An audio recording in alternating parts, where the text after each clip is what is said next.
How do I start from where I left off? You thought I would leave you there? You're dead wrong. Too headstrong, too much on my chest to get off.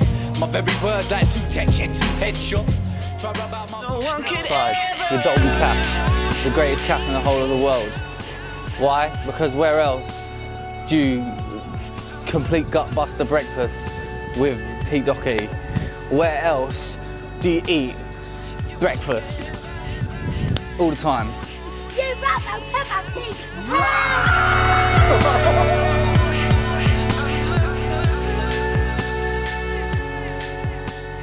So, Margates Righteous, Dalby Cafe. Yeah, we're at the Dalby Cafe. You're with Margates Righteous. We're in Margate, and it's been eventful so far. We've been here about half hour, haven't we? We've got a big fan base, 45 minutes we've been here. We've only just started filming, yeah. Yeah, a few kids outside. That's what I knew, I guess. I didn't know anything else, so Margate was where I lived, and I just considered it home. And it's like a lot of people complained about it.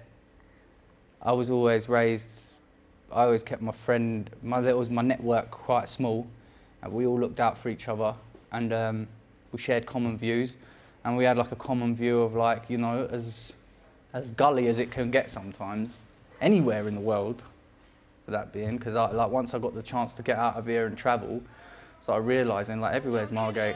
Just down there, that's reckless, and that's righteous. As the conflict exists in it, everything. Yeah, there's conflict. Hang on, isn't that just what the universe is? Beyond here, the stars and the planets and everything going around in the cosmos. It's just like conflict. It's like fucking Star Wars. It's like constant smash, crashing into that. It blows up. This fucking gas erupts, and then when that happens, well, planets are born. Shit. So when I'm in a little dark, dingy place in Garlinge without no parents or anything, you know, a star was born. I started wanting to discover more about music. When I first discovered rap, I was in primary school, and the only black kid in my school, called Emmanuel Donker, used to have this little, what they call like Walkmans, tape Walkmans, and it was me and Emmanuel Donker, and we were the darkest kids in the whole school, yeah? And Emmanuel Donker was listening to some music. I was like, yo, what are you listening to? He's like, oh, this is D12. And I was like, all right, let me hear this, yeah? So he gave me this D12, and it was like, I've been so many places, I've seen so many faces, but nothing compares to these blue and yellow, purple hills. When I looked into it, I thought, these lot talk, this whole song's about doing pills. This whole song's about getting off your nut and doing pills. I was like, these lot are nuts. It's like, these are nuts. And then I went and got that same tape. And then when you buy them tapes back in the day, they used to have like the instrumental on. Yeah. So this is how bored I was. I used to listen to that song, and I thought, I want to know how quick I can learn a song and know it off by heart. So I thought, how many times do you have to go over a song before you know it all off by heart? Well, it took about an hour to learn the whole song. And then I just sort of become obsessed with doing that. I don't know how many times I've done it, but it took about an hour. I think the next time I've done it was after I've done it with Eminem a few times, a few DMX songs. And one challenging time was like, there was this lyric on an 8 Mile soundtrack, and the lyric was like 6 minutes long. So I did that one, and after doing that, I thought, I'm learning these lyrics quite well, so I might just write them myself. Let's talk a little bit about the place we're in. We're in the Dalby Cafe. Oh yeah. The greatest cafe in the whole world. Look at those eggs. Nice stuff. No, wait. Wow. This is the Dalby Cafe. All right, we've got a confession to make. Thank you so much. Thank you for having us, letting us be here. Cheers, man. I got a confession to make. I came here already today. There you go. This is how we're going to do this. There you are. I've been here already today. Look at this. Look at this poached egg. Just come here. You got this, yeah? You ready? Are you ready? Bosh. Stop it. I'm just going to leave that there for a little while. That is a poached egg. That's a healthy alternative, but there's all sorts of fry-ups you can get.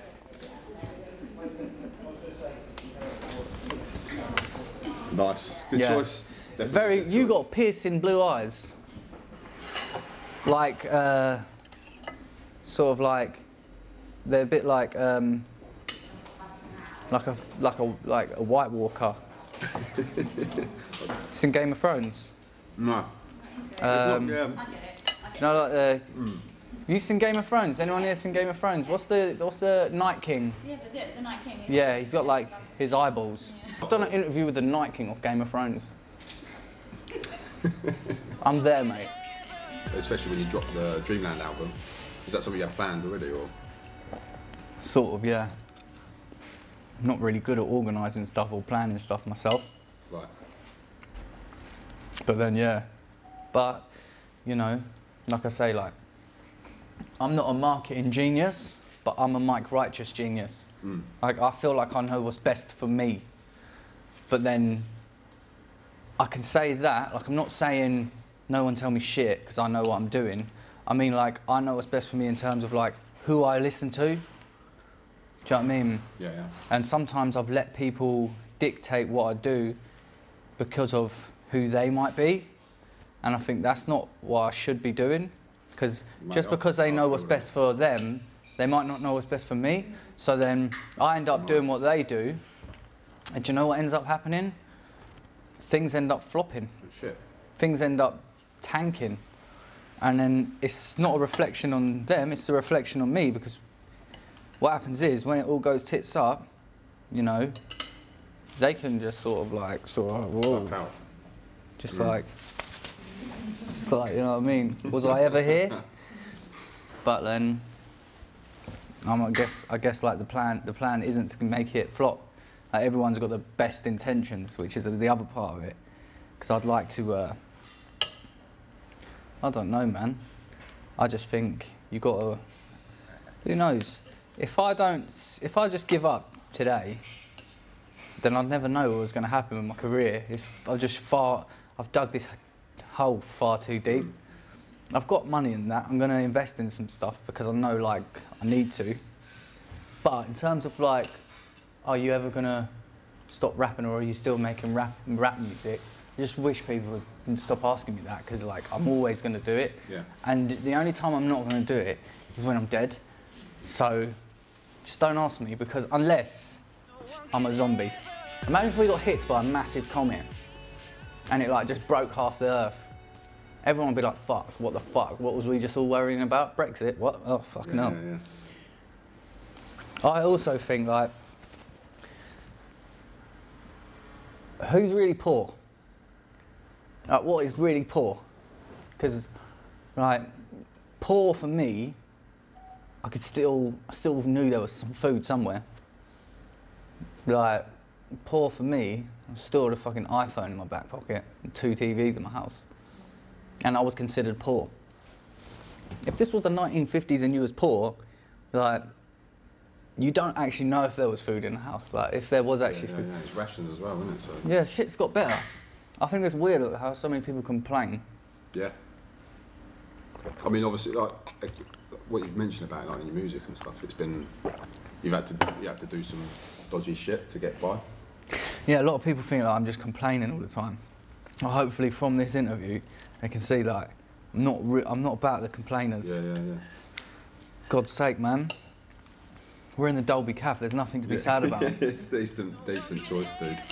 I'm definitely, like, one of the more underrated rappers in this country, and I think, like, when people do give me the time of day, they start realising what they've been missing out on. And I think a lot of people don't listen to me just because people's general consensus is that, you know, he's a bit dreary and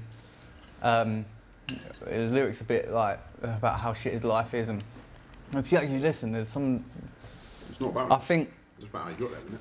Yeah, it's like, you know, I'm not ever going to tell you a car's shit unless I've been inside it and someone's drove me around in it. Like, I'm not going to tell you someone's music's shit. What I don't really... Everyone needs to come and ride you. Yeah, basically. Yeah, that's exactly what I'm saying. Let's leave that as that. You've known him for a long time. Yeah, you know about Jack, yeah. Tell me a bit about your relationship with him. He's Jack, I guess. Like, I feel like your mind, when you're born, is like a blank canvas, and then there's a particular set of people responsible for painting on that. And for me, I put a lot of my knowledge down to Jack and the things that he showed me and taught me and told me, and the way he just rolled about. And he had his nutter moments, like he could just be a madman as well. Yeah. But seeing him grow out of that, I was like, right, this is a young dude, like entrepreneurial mind state. He's got a good looking girl, he's got a dog, he's got a whip, he drives, he's on this music thing, he wants to work. I honestly thought he was going to find out that I broke into his studio and recorded music and just kick the crap out of me, yeah? And I was like, oh, damn. This is the story I want to hear. Yeah, you want to hear the story? The story, I've told the story, it's crazy. I've told it a lot of times, but I was working on a building site, and I wasn't really socialising that much. And then not a lot of people knew that I was making music at this time. I was like 16. But I knew I wanted to do like music, and there was a few bods around here that were doing their thing, and they were like killing it. They had like, locally, they had like a buzz. And then through a friend, we ended up connecting, me and these like local MCs. And we connected, I met him on road, it was brief, we just said, what's going on? They were just like, look, he spits, you spit, let's squash this beef, Ramsgate, Margate, gang stuff, like, forget it, let's just link up, get in the studio. We're 16, okay, so it's all right to think you're in a gang. I then was like, cool, let's put the, like, whatever, let's put the weapons down, get in the studio and make some music. Because I was like, in my head thinking, I want to go in the studio and make some music, right? Because I'd never been in the studio before. So I kind of used these people to get in the studio. And then they were like, boom, get him in the studio. I met him at the studio. The studio was at a squat. This squat was like, fucked. It was just proper fucked. The squat was really fucked. And I was like, yo, there's a studio in here, yeah? Okay. Like, it was around the corner from my house. I was like, this has been here this whole time. I went upstairs and we recorded like a couple of tunes, and that was it. I went home that night, and I was like, this is mad. Like, I'm listening to myself on a song now. Like, this is crazy. Like, this is it. This is the start of my rap career. Like, I'm on a song, geez. So I was like, okay, right now, I need to get back in that studio, don't I? Like, this is the thing now. I need to get back. So I went around there the next day, and I was like, knocking on the door, and no one answered, right? So I was like, all right, cool, I'll hang about for like 5 minutes. And I was like 5 minutes had been, I was like, oh, cool, I'll hang around for like 10 minutes. And then that happened, I was like, I'll just hang around, fuck it, for like an hour.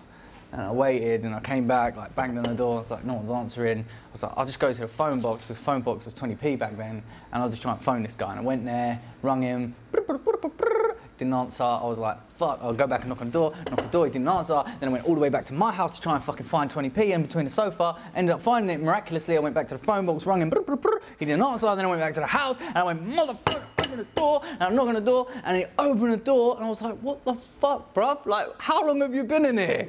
And he was like, yeah, we all got an acid last night, you know, and we were pretty fucked, so we're awake now. So I was like, all right, cool. And he was like, what's up? And I was like, I just wanted to know when I could pretty much start recording and stuff, because, like, you know, I just, like, really wanted to get back in there. And he was like, oh, so thing is, we can't let you back in the studio because last night we spoke to Jack, and he was like, bruv, you can't be letting all these, like, people from different ends come in the studio. There's all this gang shit going on. Like, what the fuck, bruv? And especially don't let that little Takalu Bagashi kid in there, because all his brothers are like drug addicts, thieves and nutcases and like professional boxers, so you don't want to fuck with them lot, just keep them away, yeah? And then I was like, boom, on the spot, right? He's told this to me, and I'm on his doorstep after waiting 6 hours, and I'm thinking, I'm not going home. So I said to this youth, oh, don't worry, like, it's fine.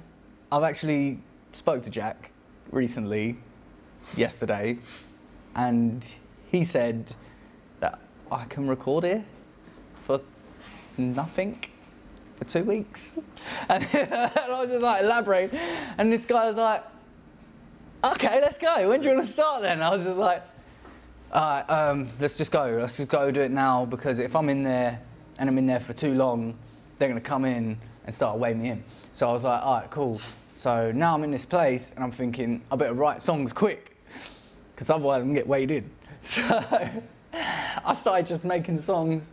I started making songs and I made loads of songs, and I'm pretty sure like if you had a camera in that room and like you played it back in real time, it would just look really funny, because there'd be all this like eventful shit going on around me, like all these mad men, hippie types doing acid and ketamine and throwing this around and flying around, dogs and cats and rats and girls and bastards and all sorts. And then in the middle of it all, you just had me sitting there with my little shaved head just on a pad, just writing all these songs, yeah. So I had to do that, and then eventually, like, I actually became like quite cool with all these lot. So I was there for a while, and then I actually became quite cool with these lot. We was all ended up just chilling and that. And when Jack actually eventually came in, and then we actually got around to coming in, and I met him, and I thought, oh shit, I'm gonna get weighed in. He was actually completely different. He was like, all right, I think he recognised this guy could have got weighed in right now. Not just that, like, he obviously wants to do something here. I think he saw me and saw this guy's not a threat at all. You know what I mean? So it's called Dreamland before Dreamland? No, that's a lie.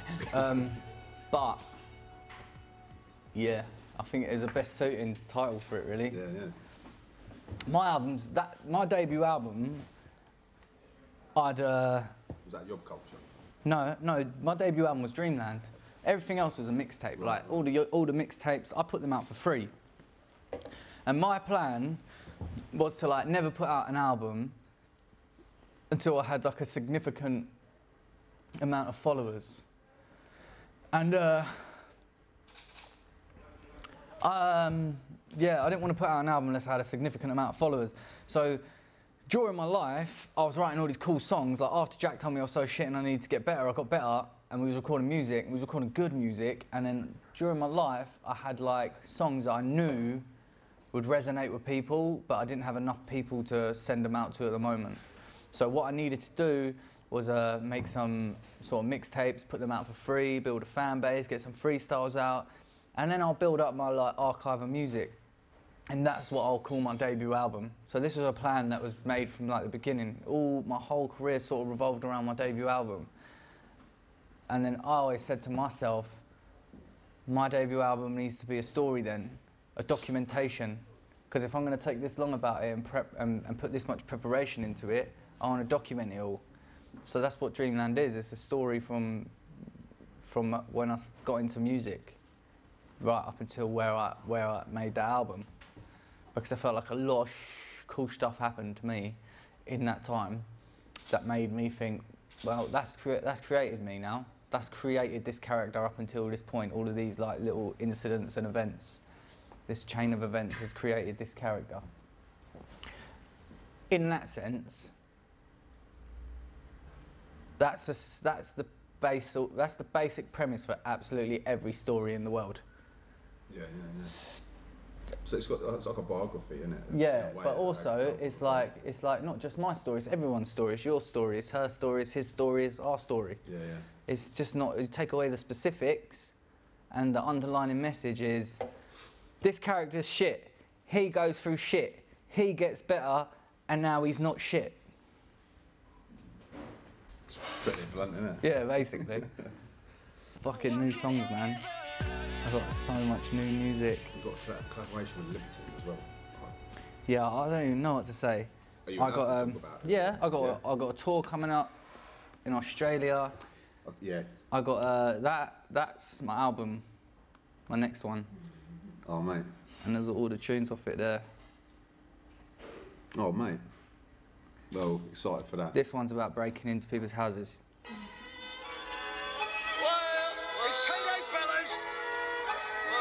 If I hold it near the mic, will you hear it? said it's fucking payday, motherfucker. Okay, the boy alone on the low, on the low, on the low. And now it's time to pay me what you owe, what you owe, what you owe, what you owe. Cause I'm the type that might break into your home on my own, on my own, on my own. Cause I'm the type that might break into You're your getting home on explosive. my own, on my own, on my own. So this next album, I'm trying to like. You alright? Hi. I'm doing an interview, Jasmine. I'm doing an interview. Show it to Leia. Hello, darling.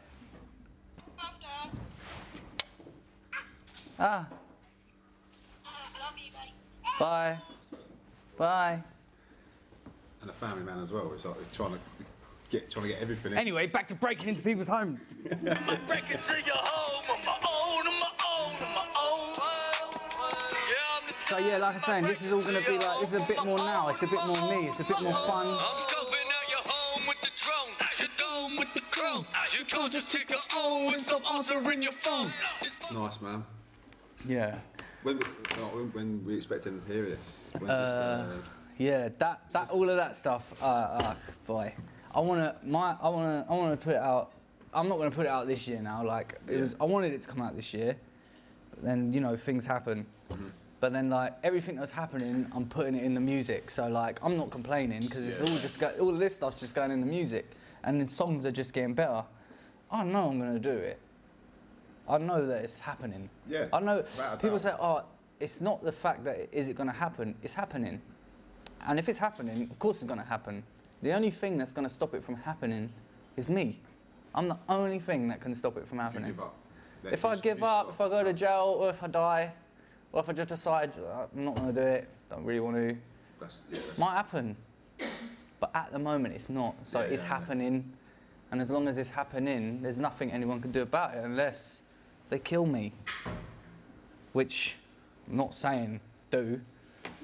That would be a travesty if I die, you know what I mean? If I die, will you do like a breakfast named after me? Well, do, Yeah?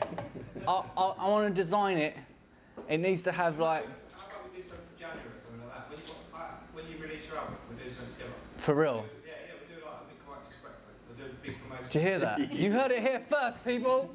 Thank you so much. I'm gonna take you up on that when the album comes out. That's quality. We can. I'd actually have the launch party here. I'm not a big goer out. I don't really go to like clubs and that. Like this is where me and my mates come.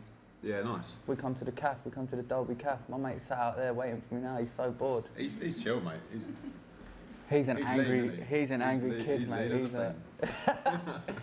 He's cool, man. You don't work with Vivienne Westwood. Yeah. How's that come about?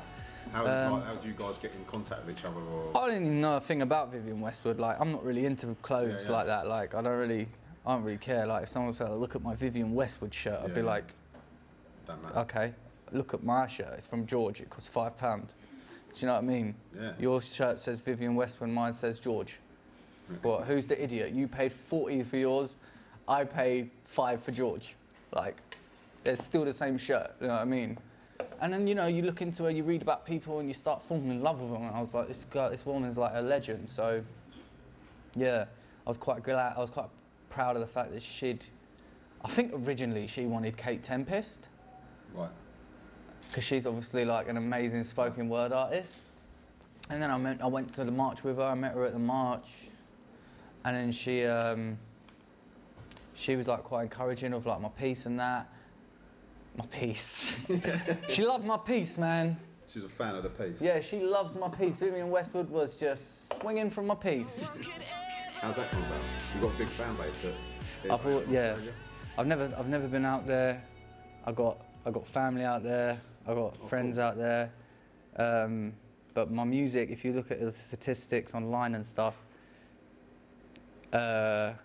it's always done well out there. Like I've got a lot of people listening to my music out there. I always thought like that would be a good place to tour. And then someone got in contact about doing a show out there. And I was like, oh no, why don't we do 3 shows out there and do a tour? And they were like, yeah, cool. So then next thing, we're touring Australia. It's wicked. Yeah. You had a specific fan as well. Yeah, yeah. You dedicated a song to him. Yeah, did you hear that song? Yeah, Margate Soul Festival. Did I play that song? Yeah, Oh it came shit, out, yeah. shouted it out. Yeah. It's Yeah. fucking good. Yeah, so my next album, you'll hear the song. Again, like everything in the album is sort of like a documentation, but a different documentation now.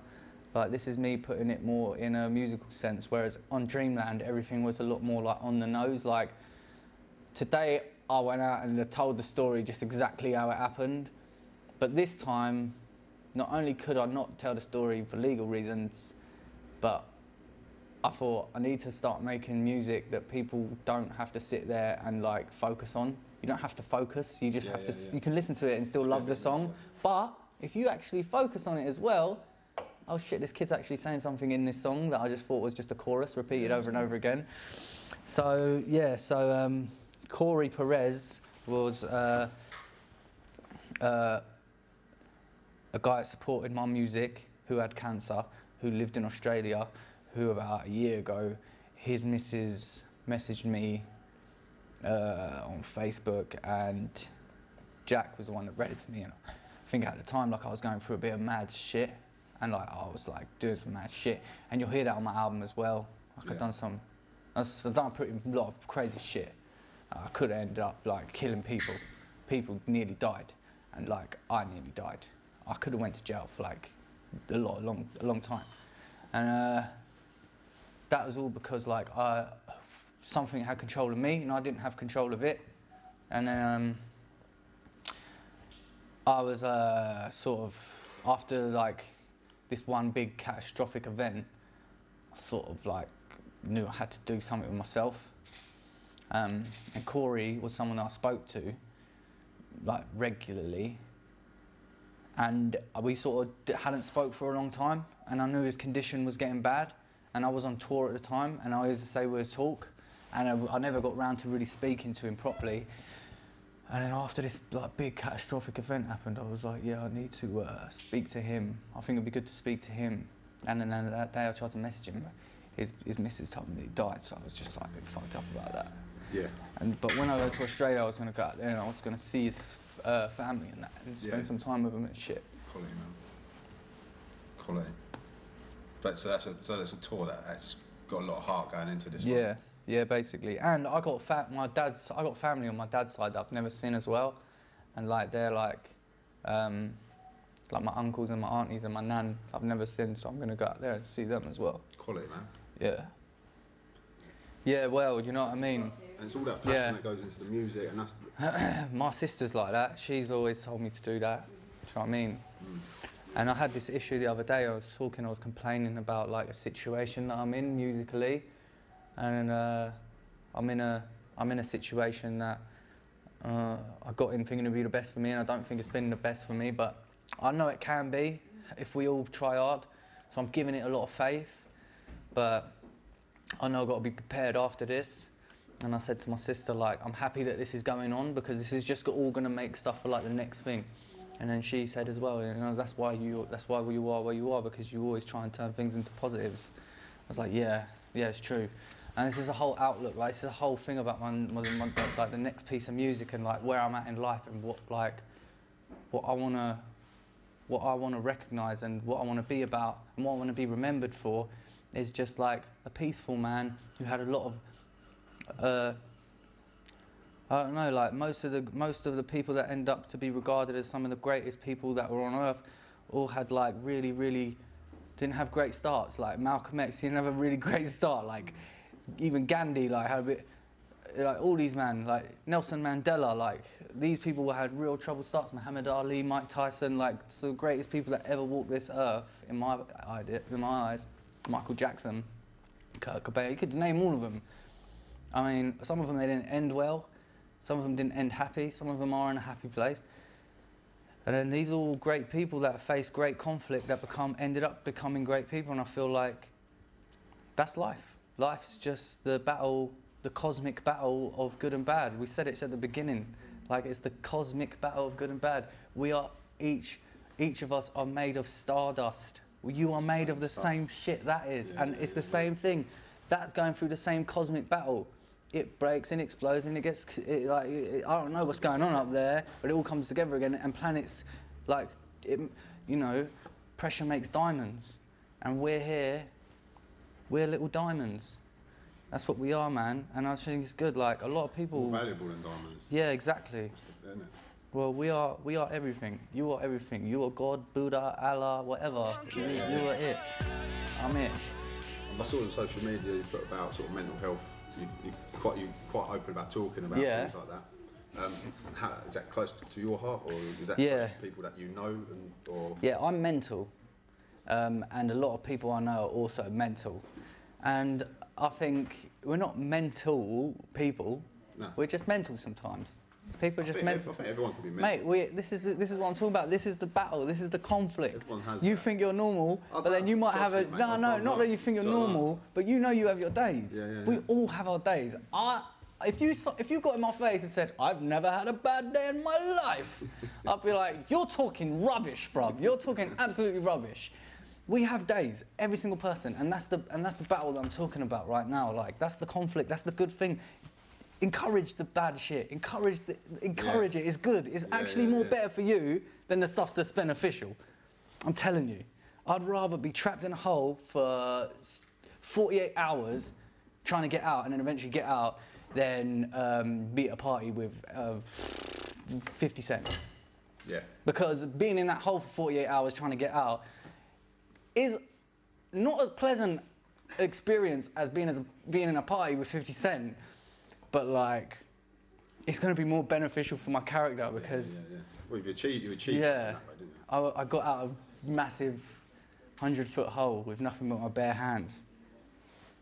And then when I was with 50 Cent, I was just loving it, smiling in the club, like just... It's 50 Cent. I don't know what I'm doing. I'm assuming that's an analogy, not some sort of... No, that's... Not a literal 100-foot hole. Yeah. Nah, man, that's an analogy. I think. But that's as tough as it is. Yeah, that's it. But But you pulled yourself out.